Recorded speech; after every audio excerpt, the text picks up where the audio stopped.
Assalamualaikum warahmatullahi wabarakatuh.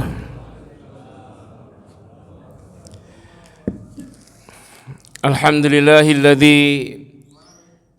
amarna an nusliha ma'isyatana linaila sa'adati wa ridhah wa naquma bil wajibati fi ibadatihi wa taqwah.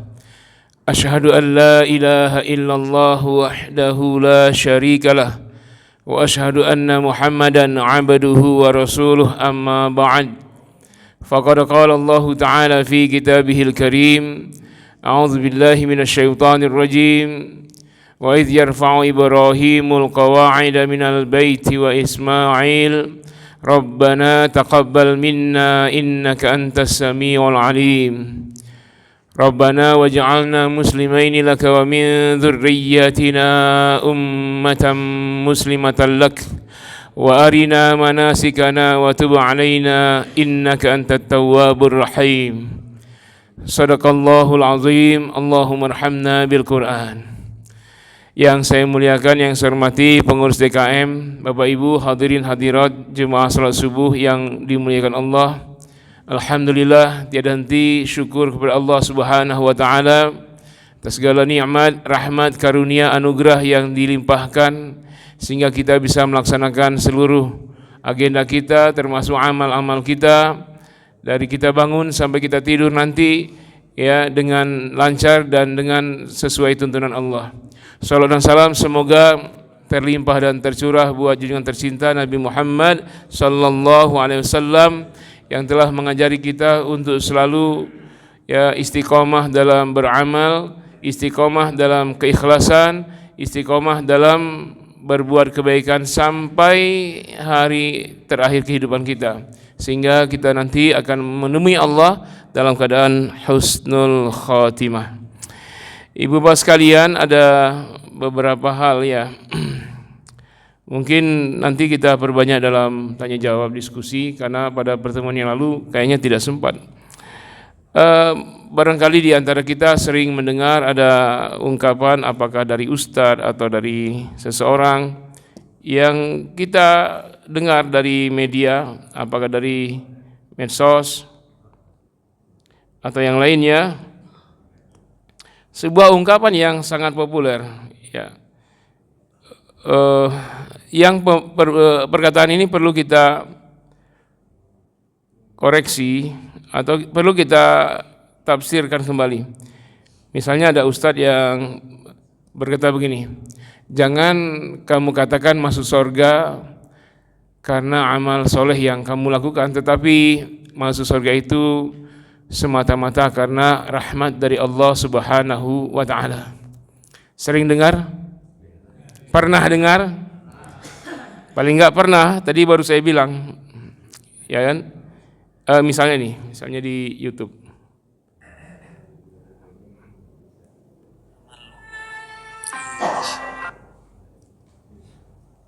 Ini mana ya? Oh, ini mic-nya. Kata Nabi Muhammad, lu masuk surga itu bukan karena amal lu, bukan utamanya karena amal lu, tapi karena rahmat dari Tuhan. Jangan perhitungan dengan Tuhan, kata Quran. Maka yang menyebabkan lu masuk di akhir zaman ini, jangan mengandalkan sholat banyak, belum tentu diterima. Jangan mengandalkan banyak baca Quran, belum tentu diterima. Tetaplah sholat, tetaplah baca Quran, tapi jangan belagu sama amalan itu. Masih ingat Nabi ngomong apa? Kamu masuk surga bukan karena amalmu. Masih tahu hadis Bukhari? Terus apa kata Nabi?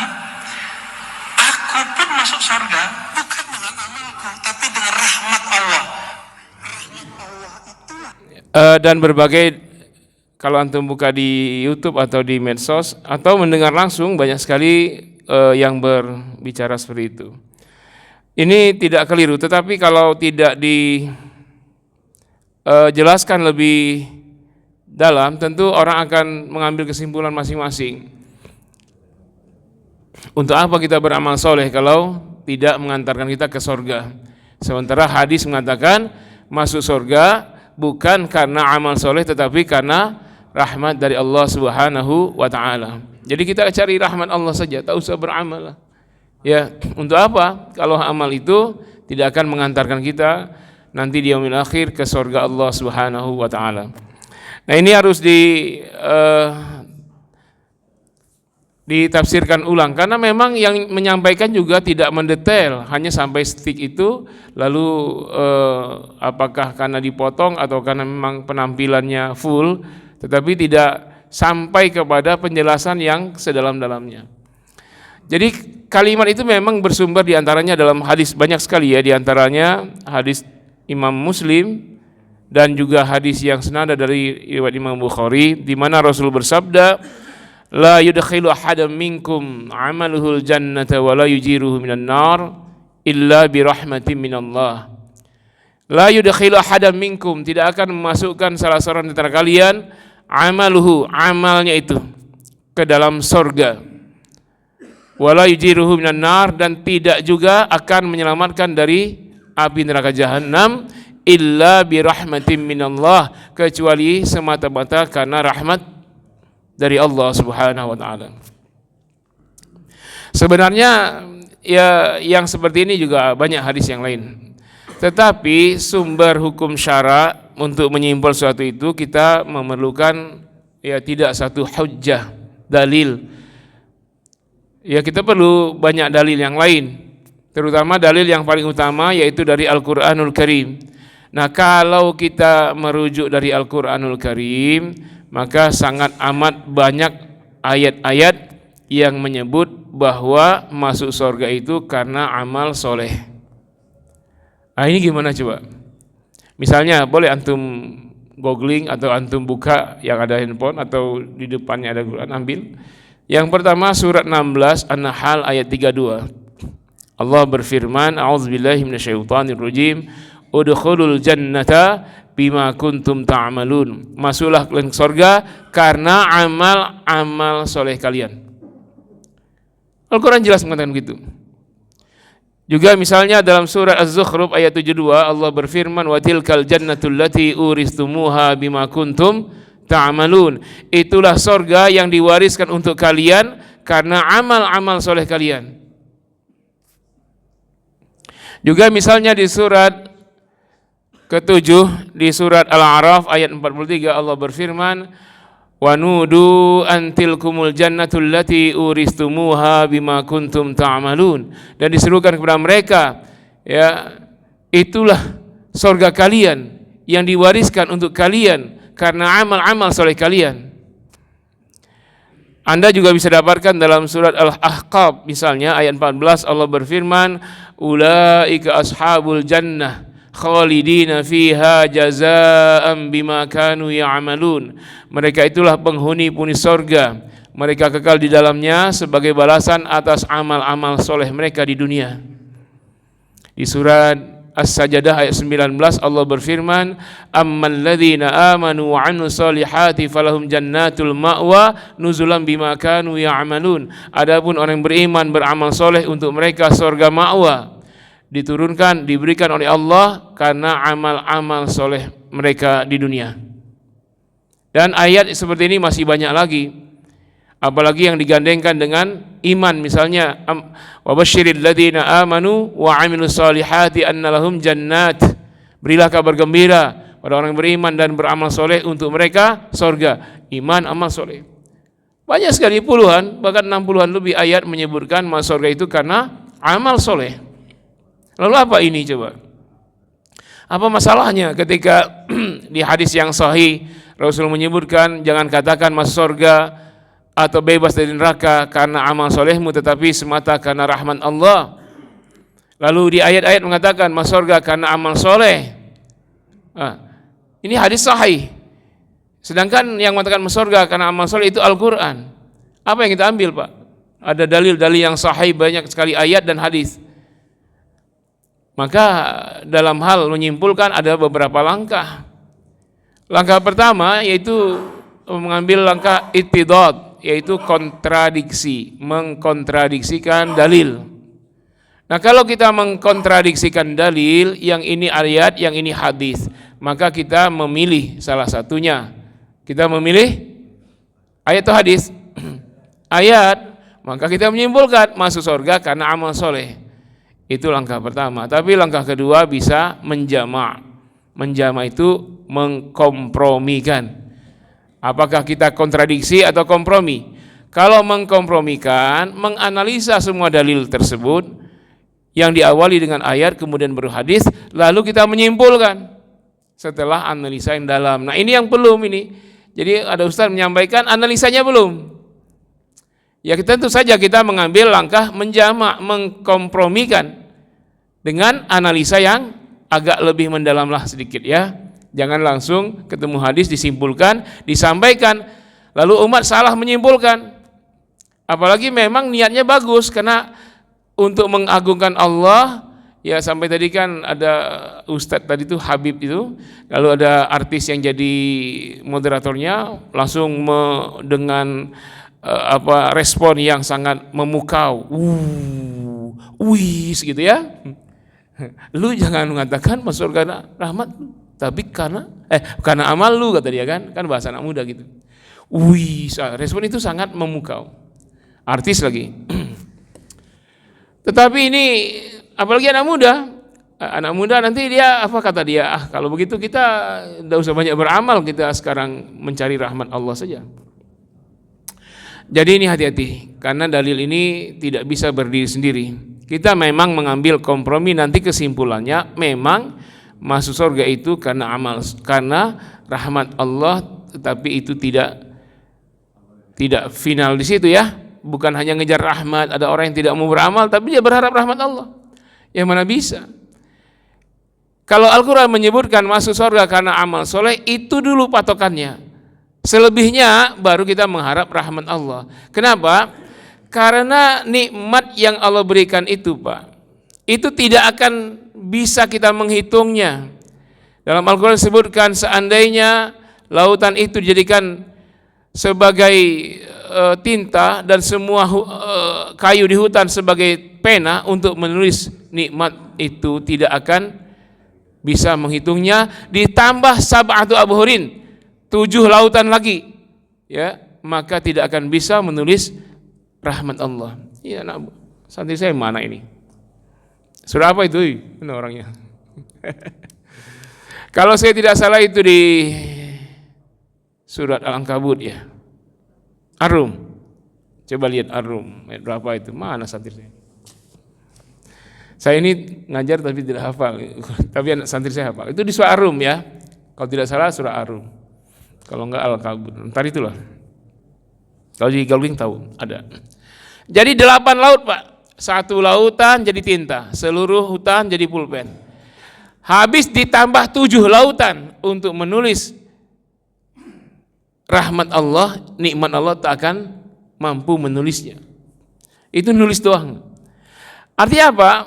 Artinya rahmat dan kasih yang Allah itu, nikmat Allah tidak akan bisa dibayar dengan apapun. Sekalipun amal soleh kita itu semuanya kayak Rasulullah misalnya, maka amal itu tidak akan mencukupi untuk, bukan sebanding lah, setengah banding aja dari apa yang telah Allah berikan, tidak akan pernah mencukupi amal itu.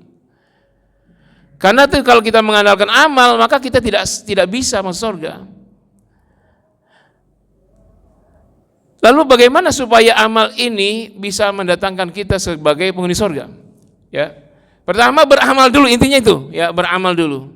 Dan memang amal ini tidak akan mampu membayar apa yang telah Allah berikan. Sekarang aja coba antum lihat diri antum. Diciptakan sebagai manusia saja itu luar biasa, Pak. Ada yang nyesal diciptakan jadi manusia? Atau ada yang protes, ya Allah, kenapa saya diciptakan jadi manusia? Padahal kalau mau request saya boleh milih, saya enak jadi kucing, nah, misalnya. Enggak ada kan yang protes? Itu yang pertama. Yang kedua, masih lihat diri kita, cobalah lihat tubuh kita dari ujung rambut, ujung kuku itu. Ini semua Allah berikan, apakah pernah kita minta? Ya, apa kita pernah minta? Kita dikasih otak yang berpikir, jantung yang berdetak, darah yang mengalir, sel-sel darah dan seluruh sel daging, tulang, sel kulit yang selalu berganti sehingga kita awet, ya, tidak cepat tua, atau dikasih pendengaran, penglihatan. Kalau kita mau kita materialisasikan semuanya, sekarang satu item aja otak. Kira-kira berapa harga otak? Kalau antum mau jual berapa? Ada yang mau jual otaknya sebesar berapa kemarin? 1 triliun ya, yang jaksa itu, hakim MA itu. 2 triliun lah dengan 51 kg emas. Atau yang pernah disebutkan oleh Ibu Sri Mulyani 349 triliun, lalu informasinya lenyap. Itu yang dulu pernah Ibu Sri Mulyani bilang ada 349 T, tapi informasi hilang. Coba ada yang mau jual otaknya 349 triliun? Ada? Diambil otaknya, dikasih. Ini saya bawa nih, kalau ada saya langsung bayar cash. Untuk apa 349 T kalau tidak berotak? Item kedua, jantung. Berapa mau jual? Ada yang mau jual jantungnya seharga itu juga, 500 T ada. Seharga hutang negara. Berapa hutang negara ini? 7.000 triliun. Ya. Ada yang mau jual jantungnya? Ini rahmat Allah, nikmat Allah. Tak mungkin bisa amal kita membayar itu semua. Karena itu jangan mengandalkan amal untuk masuk surga, tetapi wajib beramal untuk mencapainya. Karena itu semuanya kurang. Tidak akan pernah amal kita sedahsyat apapun, sekalipun amal kita amal seperti Rasulullah, tidak mampu untuk, bukan mencukupi, mendekati saja dari apa yang telah Allah berikan, tidak akan. Nah, karena itu dia ditutupi dengan rahmat Allah untuk ke surga itu. Tapi ada amalnya dulu baru rahmat. Nggak mungkin apa yang mau ditutupi kalau amalnya nggak ada. Kekurangan itulah yang ditutupi dengan amal. Jadi setelah beramal, Pak, itu kaidahnya istighfar dan taubat. Kok kita beramal istighfar dan taubat? Iya, karena memang amal kita itu tidak akan pernah mendekati apa yang Allah berikan. Kita nggak pernah minta Allah berikan. Coba sekarang antum dikasih oksigen. Emang kemarin sebelum tidur minta dulu, ya Allah besok kasih saya oksigen ya? Ada? Kita belum minta saja Allah sudah berikan berlimpah. Bayangkan seandainya oksigen mutus 2 jam saja, Pak, di Pamulang, khusus Pamulang dan Ciputat. Ya, se Indonesia deh misalnya ya, 2 jam oksigen mutus. Dari kemarin 2 jam saja. Hari ini ada nggak yang dikuburin? Ya nggak ada. Tukang kuburnya juga mati. Jadi tidak akan sebanding. Tapi wajib ada amal dulu. Makanya kaidahnya setelah beramal itu mestinya kita bertaubat. Nah, orang berpikir ya, taubat itu karena berdosa, gitu. Istighfar karena berdosa. Itu normalnya kita manusia, memang iya. Kita bertobat karena berdosa, tapi tanpa ada dosa pun kita bertobat, Pak. Kenapa? Amal kita ini tidak akan mampu mencukupi nikmat Allah, membandingi nikmat Allah. Karena itu kaidahnya setelah beramal kita banyak bertobat. Makanya sudah habis sholat apa kaidahnya? Istighfar. Bahkan panjang istighfarnya. Kadang ada yang sunnah paling minimnya astagfirullah, astagfirullah, astagfirullah. Ada astagfirullahaladzim alladzi la ilaha illallahul hayyul qayyum wa atubu ilaih. Taubat, istighfar. Ada lagi sayyidul istighfar, panjang. Tapi kaidahnya memang begitu. Setiap beramal soleh apa saja kita bertobat, beristighfar, bertobat. Ini diajarkan Nabi, Pak. Diajarkan para Rasul bahkan. Coba tadi yang saya baca di muqaddimah, ketika bayangkan seorang Khalilur Rahman, Nabi Ibrahim, kekasih Allah yang Maha Rahman, dia sedang membangun rumah Allah Ar-Rahman yang Maha Pengasih. Apa dosanya tuh? Coba. Itu ketika Nabi Ibrahim meninggikan pondasi Ka'bah, 1 bata, tapi batanya gede-gede gitu ya. Antum lihat itu ya? Bukan bata itu namanya apa? Ya batu lah ya, batu untuk disusun. Tapi indah batunya, kok bisa itu dia pakai apa ya Nabi Ibrahim bikin petak begitu? Itu Nabi Ibrahim dan Ismail setiap kali menyusun satu batu, beliau beristighfar dan bertobat. Setelah selesai satu batu disusun, beliau berdoa, Rabbana taqabbal minna innaka antas samiul alim wa tub alaina innaka antat tawwabur rahim. Duhai Allah, terimalah dari kami. Coba antum lihat redaksinya, Rabbana taqabbal minna. Enggak disebut apa yang diterima. Ya Allah, terimalah dari kami. Tidak ada objek. Ada subjek, ada objek. Itu dalam tafsir, kalau ada perbuatan Allah tak ada objek, itu maknanya apa saja. Jami'a a'malina kulla a'malina. Terserah, jami'a ditaukidkan dengan jami'a. Sebenarnya Allahumma taqabbal minna jami'a a'malina. Allahumma taqabbal minna kulla a'malina. Itu dulu. Setiap satu batu, ya Allah terimalah dari kami. Enggak disebut objeknya tadi. Ya, apa objeknya? Jami'a atau kulla a'malina, semua amal kami. Memang kalau tidak sebut objek, fungsinya likai tadhhaba kullu nafsin bima dhahabat, agar setiap orang menafsirkannya bebas. Ya, ya Allah terima dari kami. Salat kami, boleh enggak kita artikan salat kami? Boleh. Sedekah kami? Boleh. Puasa kami? Boleh. Sujud dan rukuk kami? Silakan. Zikir kami, bacaan Quran kami, hablum minan nas kami, bisnis kami jadi amal. Bisa enggak? Bisa. Berpahala enggak kita bisa berpahala? Nah itu maksudnya tidak disebut objek. Rabbana taqabbal minna innaka antas samiul alim. Sesungguhnya engkau maha mendengar ya Allah, engkau maha mengetahui, engkau maha mendengar seluruhnya, termasuk isi hati kami ketika kami beramal, apakah kami riya ataukah kami ikhlas. Tapi doa berikutnya jelas ikhlas Nabi Ibrahim ya. Al-Alim, engkau maha tahu segala amal kami, jangankan amal perbuatan, amal kolbu kami pun engkau tahu ya Allah. Baru kata Nabi Ibrahim, Rabbana waj'alna, jadikan kami berdua ya Allah muslimaini laka. Ini juga harus ditegaskan ya. Nabi Ibrahim dan Ismail mengatakan muslimaini, kami dua orang muslim. Ya, ya karena orang-orang lain mengatakan Ibrahim, ada agama Ibrahim itu Yahudi, Nasrani dan Islam, itu namanya milah Ibrahim. Kita tolak. Nabi Ibrahim mengatakan, Rabbana waj'alna, jadikan kami muslimaini laka, dua orang muslim pada engkau, wa min dzurriyyatina, anak cucu kami ummatan muslimatan lak, umat yang muslim lak kepada engkau. Dua kali laknya, laka, dua kali. Rabbana waj'alna muslimaini laka wa min dzurriyyatina ummatan muslimatan laka, dua kali laka. Laka yang pertama maksudnya kami beramal seikhlas-ikhlasnya. Laka yang kedua maksudnya apa? Istiqomah dalam amal soleh dan tambahlah pahala. Itu maksudnya, dua kali laka itu. Baru kata Nabi Ibrahim, wa tub alaina, terimalah taubat kami, innaka antat tawwabur rahim, sesungguhnya engkau maha penerima taubat lagi maha penyayang. Jadi maha menerima taubat lagi maha pemberi rahmat. Rahim bisa dikatakan pemberi rahmat.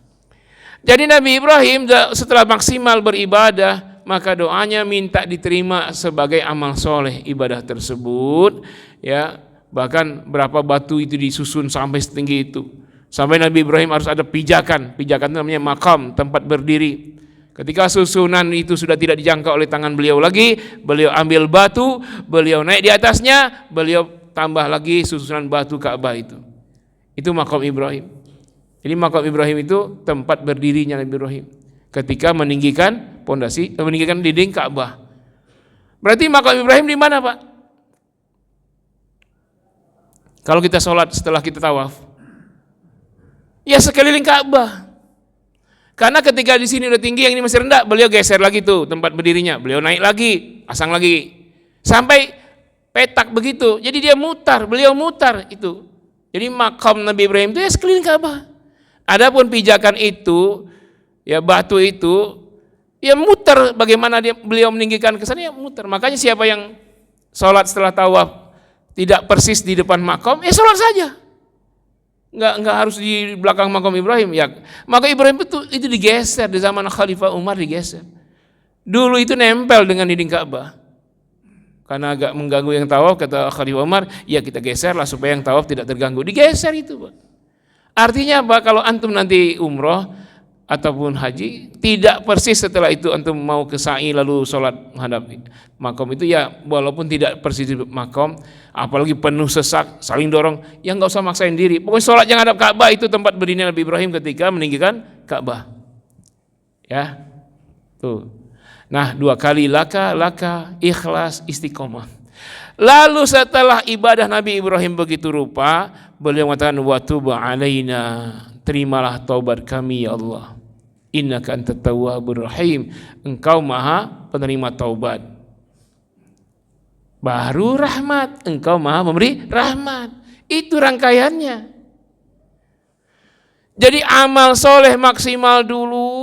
Setelah amal soleh maksimal semua kita laksanakan dalam saat yang bersamaan, ikhlaskan amal soleh itu dalam saat yang bersamaan, istiqomah dalam amal soleh itu dalam saat bersamaan, minta supaya diterima oleh Allah amal soleh itu. Lalu setelah amal soleh itu bertobat, beristighfar. Jadi taubat itu tidak nunggu berdosa. Baru saja kita beramal soleh, kita istighfar, bertaubat.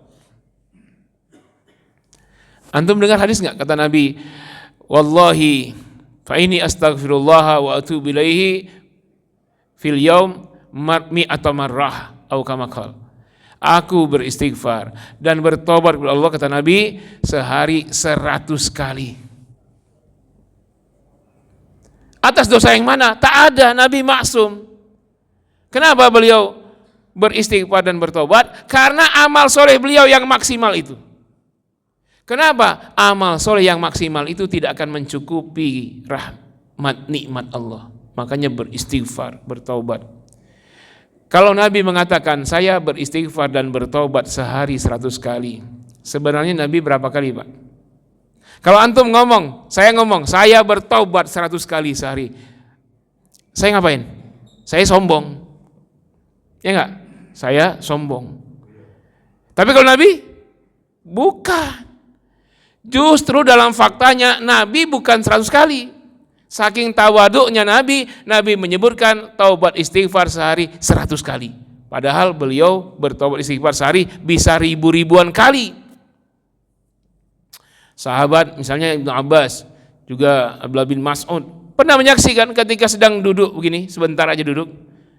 Kata Ibnu Abbas apa? Aku duduk sambil Rasulullah dan saya mendengar Rasul sekali duduk bertobat dan istighfar 100 kali, bukan sehari, tapi sekali duduk. Sekali duduk, Pak. Apa yang didengar oleh Ibnu Abbas?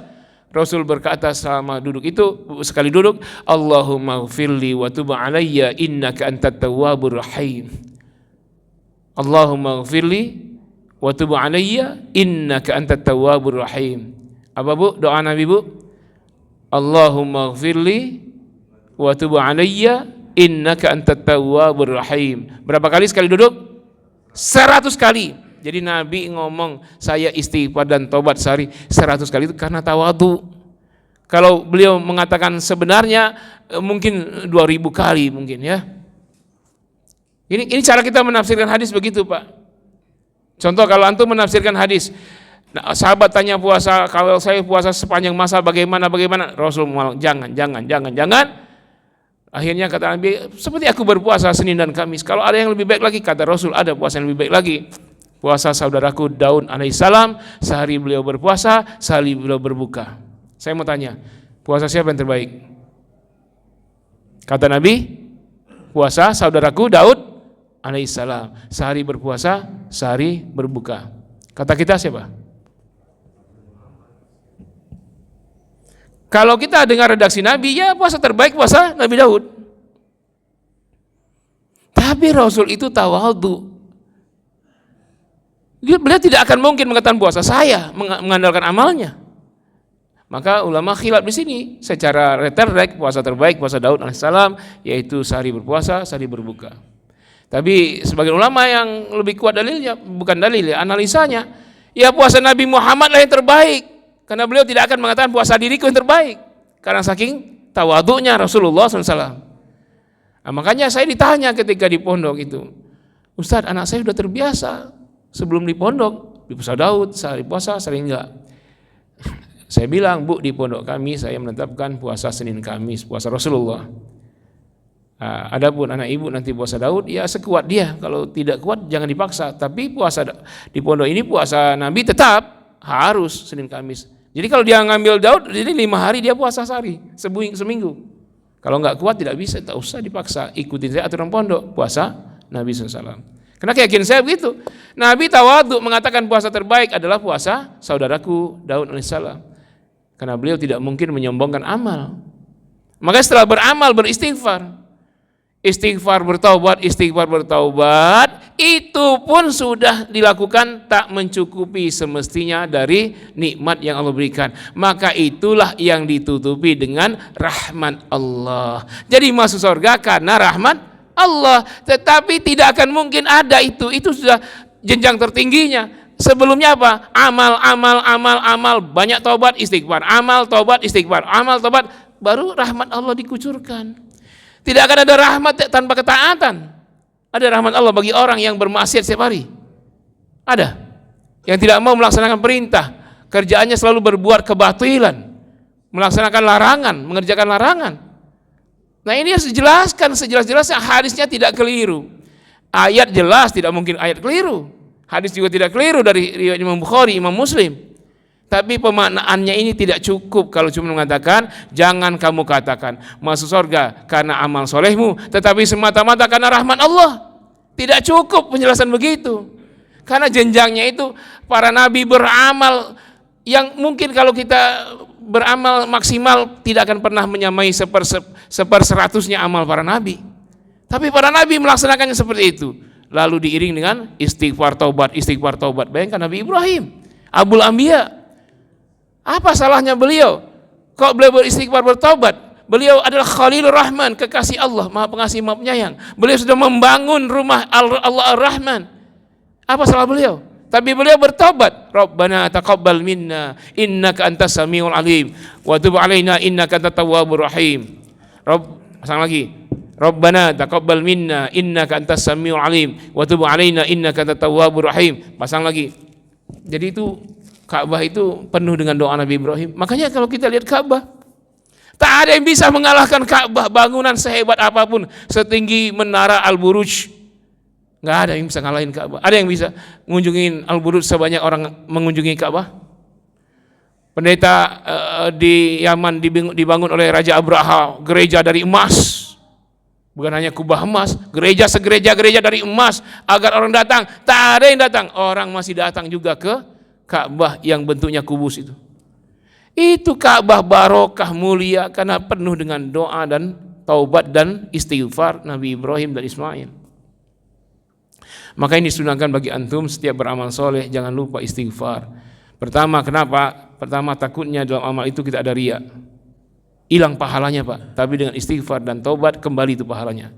Yang kedua, walaupun kita ikhlas, amal kita itu sangat kurang, jauh dari semestinya. Karena itu kita bertobat dan beristighfar sebagai para nabi. Jadi kalau udah ngerjain apa, antum sudah sedekah, Rabbana taqabbal minna innaka antas samiul alim wa tub alaina innaka antat tawwabur rahim. Antum udah pengajian nih, pulang nanti keluar dari masjid, Rabbana taqabbal minna innaka antas samiul alim wa tub alaina innaka antat tawwabur rahim. Terus setiap kali habis amal soleh sebagaimana Nabi Ibrahim selalu berdoa dan beristighfar, bertaubat, innaka antat tawwabur rahim, engkau maha penyayang taubat ya Allah, maha pemberi rahmat. Karena rahim ini terakhir, rahmat. Nah, itulah makna masuk surga. Dari kalimat jangan tuh nggak ada di hadis. Jangan katakan masuk surga karena nggak ada kalimat jangan katakan masuk surga karena amal soleh. Tidak. Kalimatnya bukan jangan tapi tidak. La yudkhilu. Antara jangan dan tidak dalam bahasa Arab beda jauh ya. Ya, antara nafi dengan nahi. Ya, antara nafi dengan nahi. Apalagi nafinya itu bukan lan. Tapi la. La yudkhilu ahadam minkum amalhul jannata wa la yujiruhu minan nar illa birahmati minallah. Nah itu jadi ujungnya memang karena rahmat Allah, tetapi jangan putus di situ. Kita ini suka ngomong ujungnya tanpa bicara soal prosesnya. Masak apa Bu? Masak nasi. Ujungnya disebut, harusnya masak beras, dicuci, dibersihin, dimasak jadi nasi. Masih kan masak beras ibu-ibu tuh, tapi ngomongnya masak nasi karena ingin ujungnya doang. Ya kan gitu Pak. Kemarin kemana Pak? Nggak ada. Saya ke Solo, PP, pulang pergi. Ujungnya duluan pulang. Ujungnya duluan sebut pulang, artinya pergi pulang ya. Pergi pulang. Ini pulang pergi. Ujungnya yang mau sebut ujungnya. Nah itu ujungnya rahmat. Jadi jelaskan dulu kalau sebutkan masuk surga atau bebas dari neraka karena rahmat Allah, itu ujungnya. Yang awalnya itu istiqomah dengan amal soleh, terus diperbaiki. Karena itu yang paling, Allah maha menambahkan balasan. Jadi amal sekecil apapun dibalas berbobot, berlipat.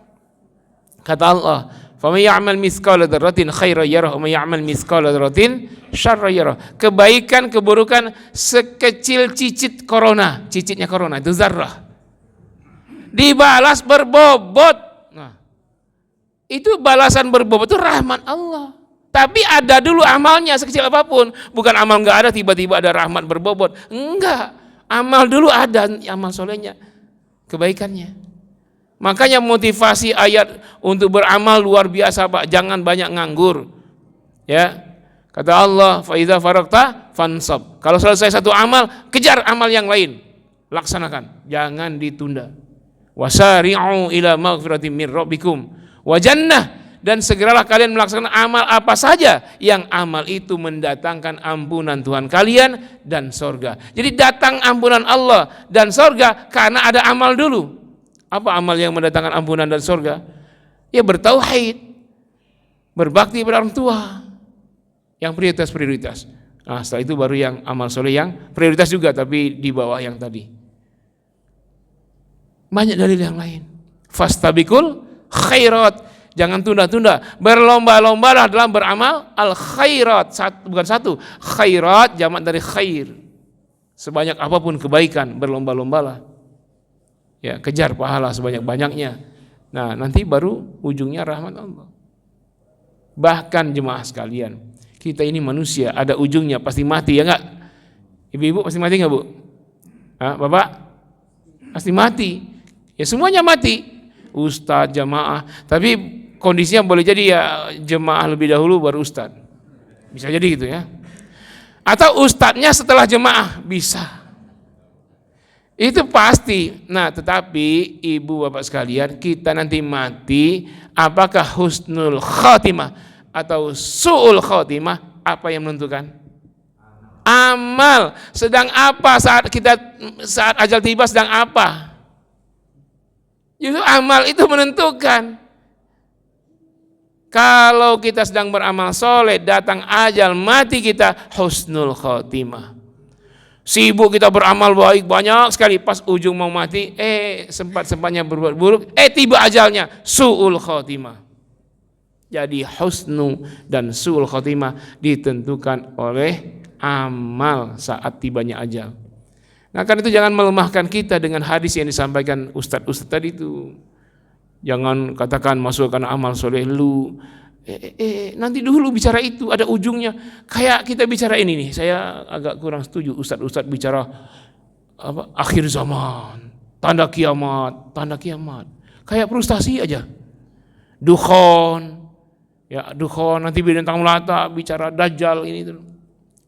Padahal ada fase masa depan, fase optimis. Kata Nabi, summa takunu khilafatan ala minhajin nubuwah summa sakata. Nanti Islam akan menguasai dunia kembali. Nah setelah fase itu baru urutan akhir zaman. Nah ini yang tidak dibicarakan oleh ustaz-ustaz, sehingga setiap sebentar akhir zaman. Bukan saya tidak setuju, tapi penjelasannya lompat. Ada yang mesti dijelaskan lebih awal bahwa akan datang, kata Nabi, setelah mulkan adol, setelah raja-raja zolim semuanya habis, akan muncul summa takunu khilafatan ala minhajin nubuwah summa sakata. Itu hadisnya panjang. Ya, sebelum pase-pase apa matahari terbit dari barat, turunnya dajjal, Ya'juj Ma'juj, sebelum pase itu semua Pak, khilafah Islam dulu, kata Nabi. Makanya kita lompat, penjelasannya banyak lompat. Persis kayak menjelaskan rahmat Allah ini lompat. Artinya jelaskan dulu berhati-hati dalam amal soleh, jagalah, istiqomalah, ikhlaslah. Kemudian jangan pernah yang sudah dawam, yang sudah rutin ditinggalkan, apakah tahajud sekalipun jangan tinggalkan kalau sudah dawam. Begitupun yang lain. Setelah itu istighfarlah atas amal itu, bertaubatlah atas amal itu, bukan hanya karena dosa bertaubat. Nah, baru tidak akan pernah ke semua tadi, amalmu, istighfarmu, taubatmu tidak akan sebanding dengan nikmat Allah. Nah, untuk itulah kita mengharap rahmat Allah di situ. Tiba-tiba mengharap rahmat, tahu-tahu ya kerjaan begal. Ya, kerjaan begal, mengharap rahmat Allah gimana? Dia bunuh orang. Mengharap rahmat Allah. Ya. Nah, jadi ini ya urut-urutannya. Jadi cuma sekalian banyak hal yang perlu kita tafsirkan lebih dalam pemahaman. Ini didapati kalau ngaji. Kalau yang kalimat-kalimat kayak tadi itu yang nggak ngaji senang banget tuh ya. Wah, masuk surga. Untuk apa?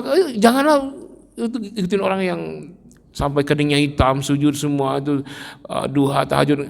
Orang enggak karena itu masuk surga. Tadi kan jangan mengandalkan sholat banyak, jangan mengandalkan.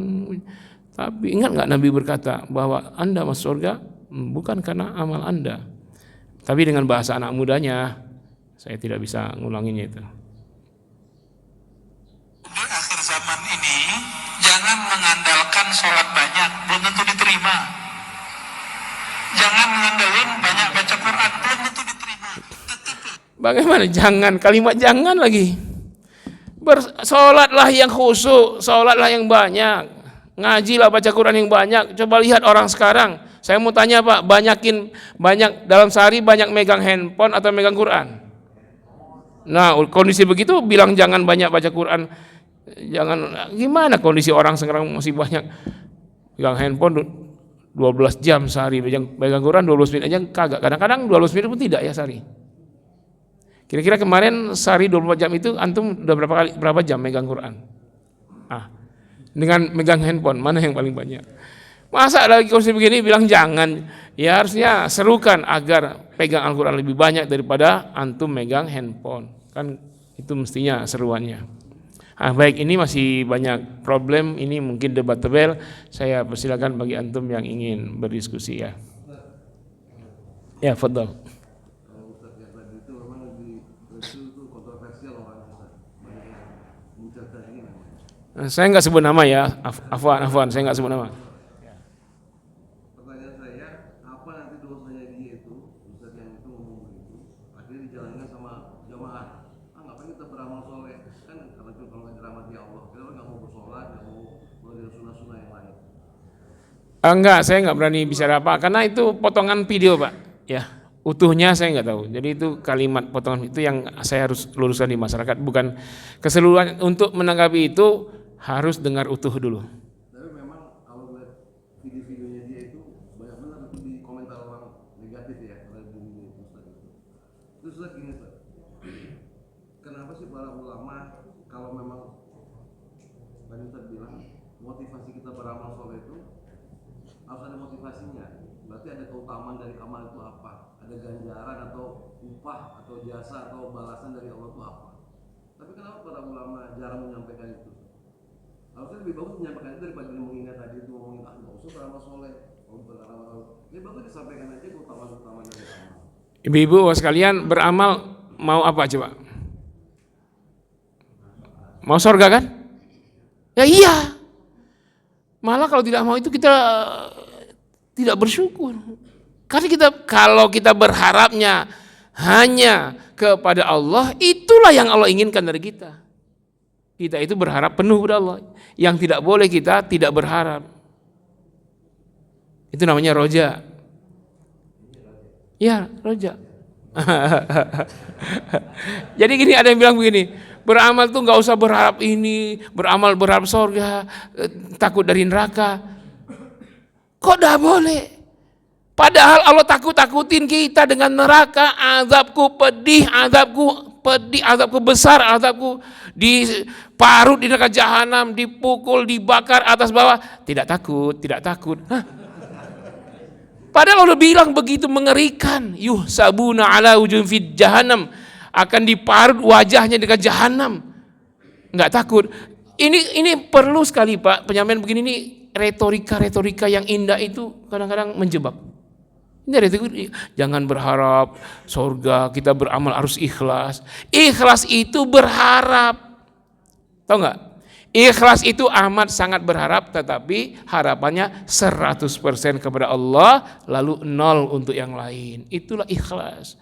Amal dengan penuh harap dan pamrih kepada Allah 100%, 0 kepada lain. Nah, itu ikhlas. Jadi amal yang sangat pamrih. Tapi ingat, kepada Allah itu. Ini kadang-kadang ikhlas tak berharap apa-apa. Itu pesimis. La tai'asu min rauhillah. Jangan pesimis. Yang pesimis itu iblis. Iya, ada ayatnya. Ya kan? Ah, tuh. Jelas ya? Benar Bapak, benar itu. Ya, jadi Ustaz nyampaikan, sholatlah, berharaplah surga. Katakan kalau surga Firdaus untuk siapa kata Allah di surah Al-Mu'minun? Untuk orang yang fi sholatihim khashi'un. Surga Firdaus untuk orang yang sholatnya khusyuk. Ya sholatlah dengan khusyuk, dapat surga Firdaus. Allah bilang ini untukmu. Ya kami nggak berharap ya Allah, kami nggak berharap. Allah takut-takutin dengan neraka? Nggak takut. Allah suruh indahnya sorga, begini indahnya buah-buahan, sungai-sungai mengalir, bidadari yang cantik jelita, nggak berharap. Ya gimana? Ini kadang-kadang kita ini nggak ngakui bahwa kita ini memang matre, tapi sosok nggak matre. Kita kan matre, berharap. Ya, jadi khauf dan roja itu harus Pak.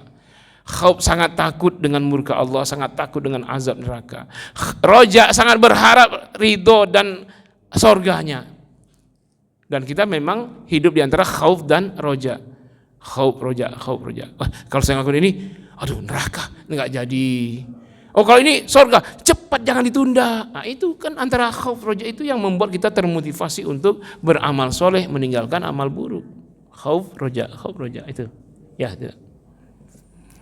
Ya adapun ustaz-ustaz yang gitu saya tidak pernah dengar utuh ceramahnya itu. Jadi kalau respon saya sampaikan ini karena ada yang memotong-motong lalu jadi potongan YouTube tanpa menyalahkan ustaz ini yang motong-motong ini.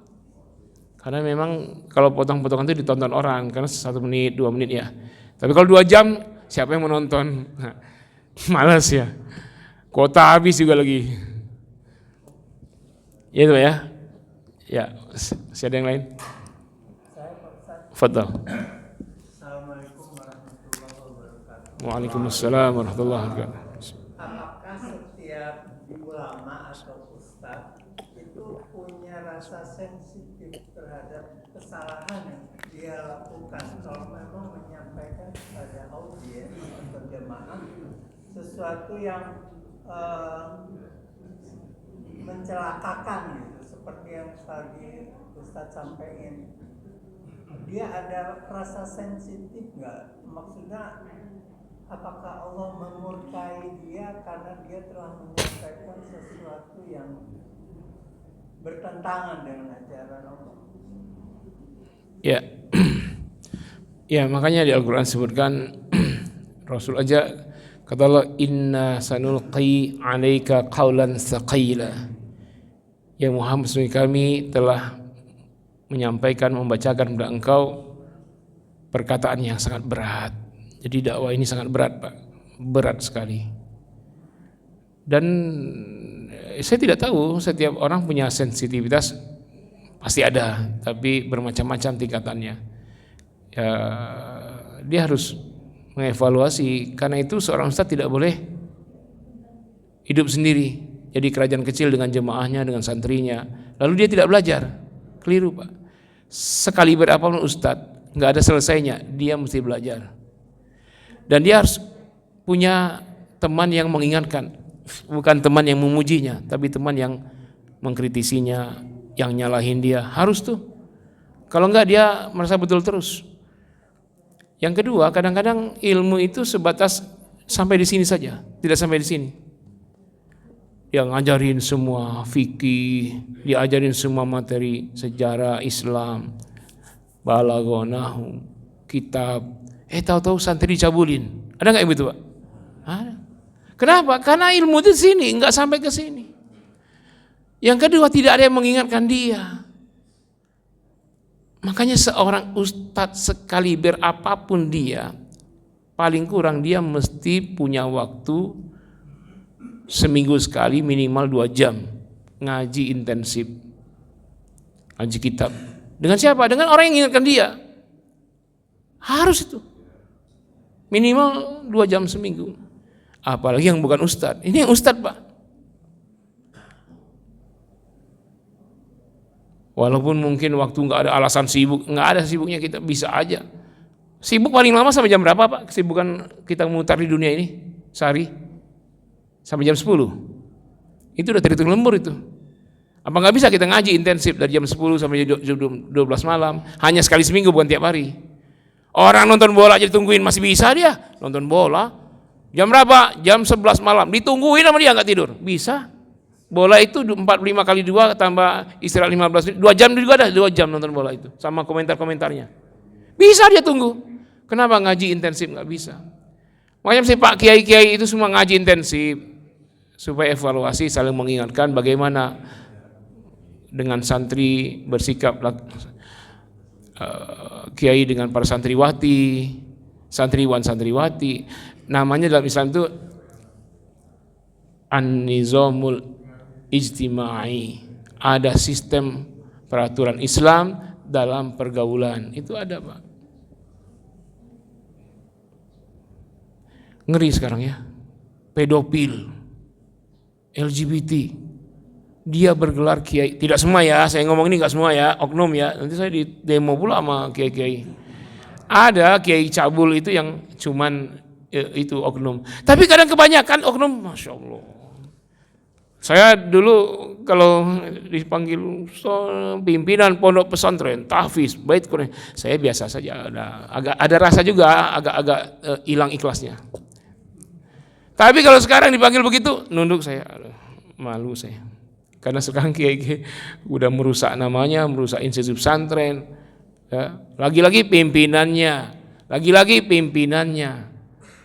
Ini gara-gara pimpinannya ini, pertama tadi ilmu hanya sampai di sini, tidak sampai ke kolbu. Yang kedua, tidak ngaji, tidak ada yang mengingatkan dia. Dia hanya ngajar terus, ngata-ngatain orang, nggak pernah dikata-katain. Saya ini ngata-ngatain orang ya tiap Jumat itu. Ada sekali saya tidak sempat karena macet, telat ya. Akhirnya saya terpaksa di mana masjid terdekat itu, yang mana saya macet itu masuk saya. Nggak jadi khotib, saya minta izin sama pengurusnya, macet total, nggak bisa, motor aja macet. Akhirnya saya mendengar khutbah. Setelah saya dengar khutbah, memang menjenuhkan dengar khotib itu ya. Ketika saya khutbah terus, saya anggap orang senang dengar saya itu. Pas saya jadi pendengar, masya Allah menjenuhkan, ngantuk banget. Cuma 15 menit saya tidur, Pak. Masya Allah. Sambil ngatain orang aja, pas dikatain tidur 15 menit. Memang begitu ya kita ini. Nah, makanya perlu ada yang mengingatkan. Kiai-kiai sekaliber apapun tetap harus diingatkan. Kalau memang ada sistem, bergabunglah dalam sistem yang saling mengingatkan baiknya, buruknya. Ya, ngaji kitab di situ sambil mengingatkan. Anda kiai, bagaimana anak-anak santri, jangan ada pembulian, jangan ada pelecehan. Bagaimana mengatasi sebelum terjadi, bukan setelah terjadi. Preventif, gimana preventif?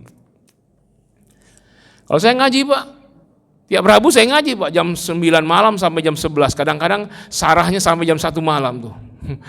Ngajinya 2 jam, ngaji kitab. Tahu-tahu setelah ngaji itu banyak bicara sampai jam 1 malam. Jam 2:30 saya harus bangunin santri itu, 2:30. Setelah itu ngajar, nggak tidur lagi tuh. Pada subuh ngajar sampai jam 7. Jam 7 ngajar, jam 8, tapi berangkat jam 7. Sampai jam 2 siang. Jam 2 siang pulang, ada asar ngajar sampai jam 9 malam. Baru dapat tidur itu. Kalau Rabu Kamis itu udah full saya. Karena saya ngaji, Rabu malam Kamisnya ngaji. Ngaji terus, nggak boleh berhenti, nggak ada alasan. Harus ngaji. Dengan teman-teman ngaji kitab itu kita diingatkan, sekali seminggu diingatkan. Evaluasi, dan kita harus siap dikata-katain.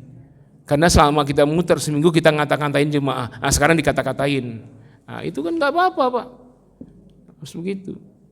Makanya saya di pondok evaluasi terus, jangan sampai terjadi pembulian, pelecehan.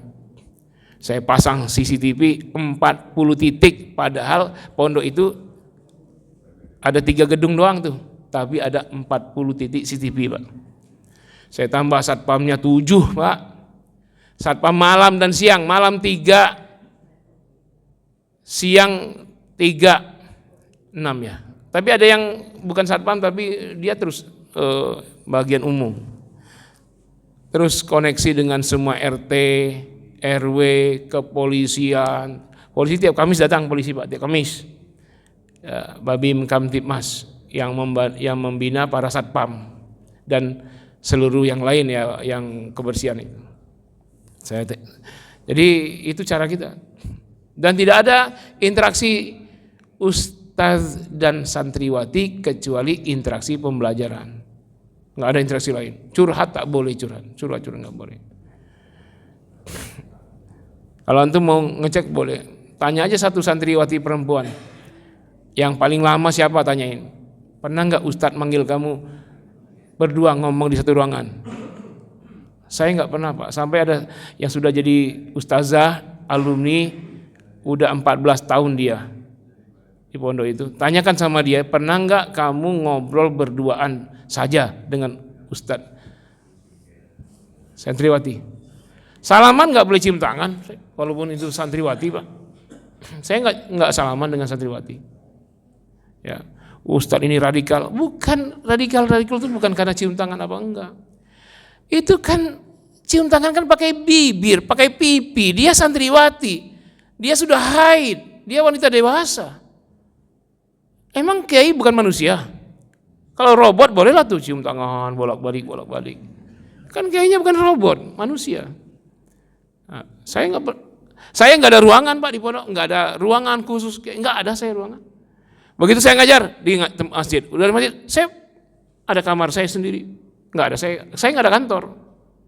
Ya ada kantor cuman ustazah, semua ustadz nggak ada kantor. Selesai ngajar pulang, nggak ada ketawa ketiwi dengan santriwati ngobrol-ngobrol. Dan saya tidak membiasakan kayak ustadz itu muja-muji kalau ibu-ibu itu kan.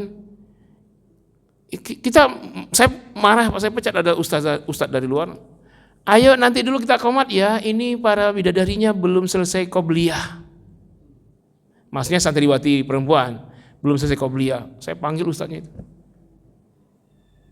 Kalau antum ulang lagi, antum cari pondok lain aja ngajar. Jangan manggil santriwati itu bidadari. Itu kan memang membuat orang senang, tapi yang begitu, Pak, yang kita curigai ustaz-ustaz itu, yang jalannya melambai kalau manggil ibu-ibu cantik-cantik kayak penghuni sorga. Ah, itu tuh hati-hati, Bu. Ustaz begitu tuh. Dia senang banget kalau ustaz datang, ibu-ibu tuh kalau ngajak dia datang, dia sambut, dia kasih kue, diajak ngobrol. Ah, ibu-ibu pada senang, keluar semua dana infaknya, wakafnya keluar semua nih ustaz. Tahu-tahu dia bikin gedung 3 lantai, besok dia sodomi semua tuh. Ibu-ibu nggak tahu yang begitu tuh. Saya, Pak, tidak setuju dengan ustaz-ustaz kalau manggil jemaahnya ayah-ayah, bunda-bunda, ayah bunda, nggak setuju saya, Pak, itu. Walaupun ada ustaz yang ngomong gitu, saya nggak setuju itu.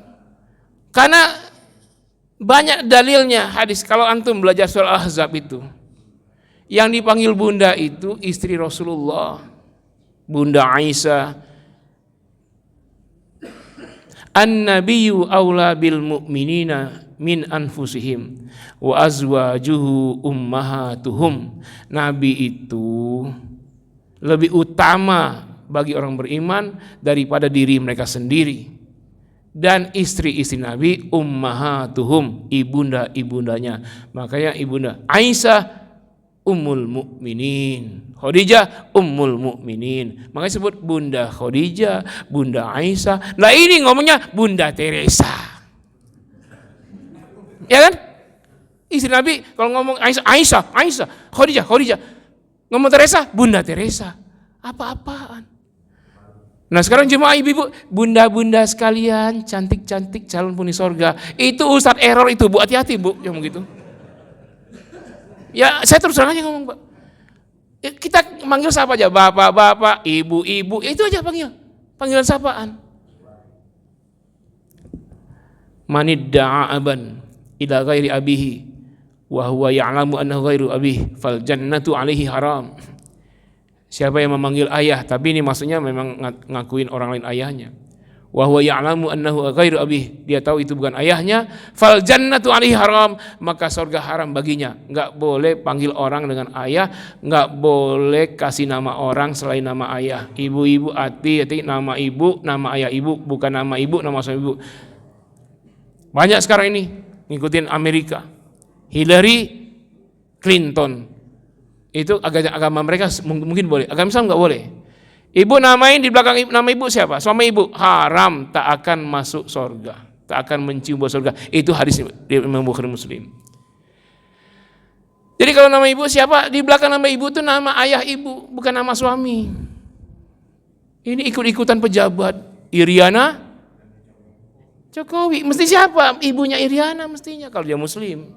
Kalau dia muslim, tapi nggak tahu saya. Kalau tidak muslim nggak ada urusan. Tapi yang muslim, nama ibu, nama ayah, orang tua kandung, nggak boleh nama suami. Ud'uuhum li'abaihim, panggillah baik anak asuh maupun istri, li'abaihim, ayah-ayah kandung mereka.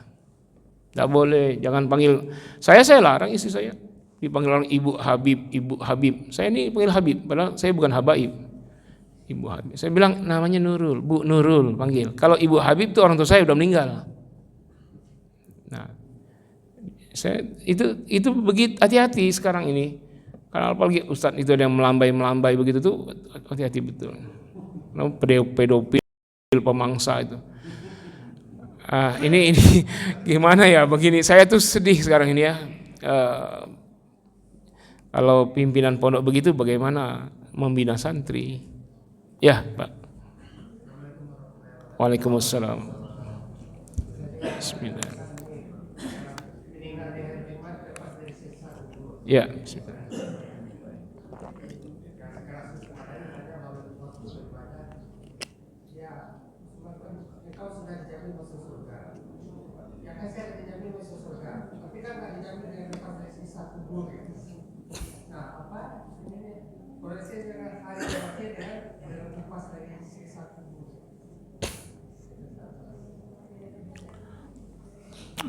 Itu yang bicara Nabi. Saya berdengar. Saya nggak tahu itu. Kalau Utsman bin Affan, 4 khalifah, Abdurrahman bin Auf, Zubair bin Awam, kemudian itu 10 orang sudah dipastikan masuk surga. Konsekuensinya masuk surga itu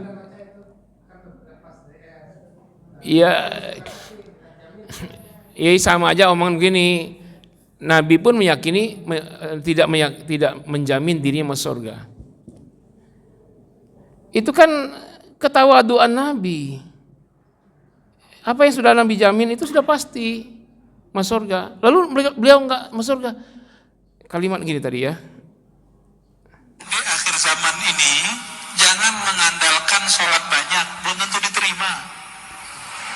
Jangan mengandalkan banyak baca Quran, belum tentu diterima. Tetaplah sholat, tetaplah baca Quran, tapi jangan belagu sama amalan itu. Masih ingat Nabi ngomong apa? Kamu masuk surga bukan karena amalmu. Masih tahu ya? Hadis Bukhari. Terus apa kata Nabi?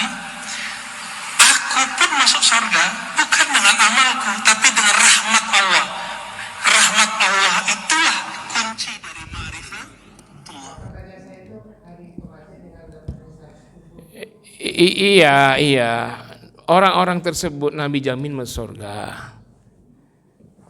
Lalu tapi tak terjamin dari siksa kubur. Itu gimana ya? Kalau itu hadis saya nunduk, tapi kalau itu logika orang ustadz ngomong gitu, ya itu jelas salah.